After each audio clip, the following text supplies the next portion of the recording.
7 star news में अवां खे ख़बर ॾींदा हलूं त सोबोदरो शहर जे रवासिन हाकिम मंगी गुलाम फरीद अब्बासी मुमताज़ मल्ला तालिब मल्ला इलाही बख्श सातो ऐं ॿियनि बदअमनी ऐं महांगाई ख़िलाफ़ प्रेस क्लब सोबोदरो अॻियां एहतजाजी मुज़ाहिरो कयो। मुज़ाहिरीन महांगाई ख़त्म करायो, बदअमनी ख़त्म करायो जा नारा पिणु हुया। मुज़ाहिरीन चयो त 4 ॾींहं अॻु सोबोदरो शहर जी मेन बाज़ार मां नामालूम चोर फरीद अब्बासी मुमताज़ मल्ला तालिब मल्ला जूं 3 सोलर प्लेटूं चोरी करे विया आहिनि, जिन खे वापसि कराइण लाइ सोबोदरो पुलिस के क़दम न खयां आहिनि।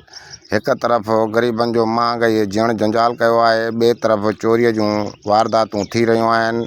ॿिए तरफ़ राब्तो करण ते SHO सोबोदरो मोहम्मद सलीम दायो ॿुधायो त वॾे अफ़सोस जी ॻाल्हि इहा आहे त सोबोदरो जा दुकानदार वॾी बाज़ार हूंदे चौकीदार रखण लाइ तयारु न आहिनि, जॾहिं त जाते काथे शहरनि में चौकीदारी सिस्टम हूंदो आहे।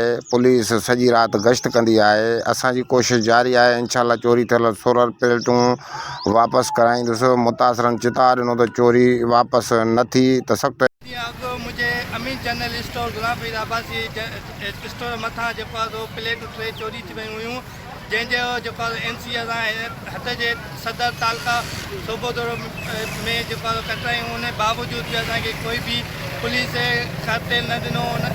पुलिस खे असीं जेको आहे चयोसीं, उन बावजूद बि पुलिस असांखां कोई बि जेका न कई। ऐं जेको आहे असां SHO ते ख़ुदि हलिया वियासीं। SHO चयो, SHO माना लफ़्ज़ ईअं ई चया हुआ त हीअ छा मको मदीनो आहे जो असां जेको आहे हल्कनि जे लाइ जेको आहे रखूं, तहफ़ुज़ रखूं। तव्हां पंहिंजूं प्लेटूं पाण वेही वापसि करायो, न त तव्हां कोई शकी जेको आहे उहो असांखे ॾियो त पोइ असां तव्हां खां जेको आहे वापसि करे वञे प्लेटूं।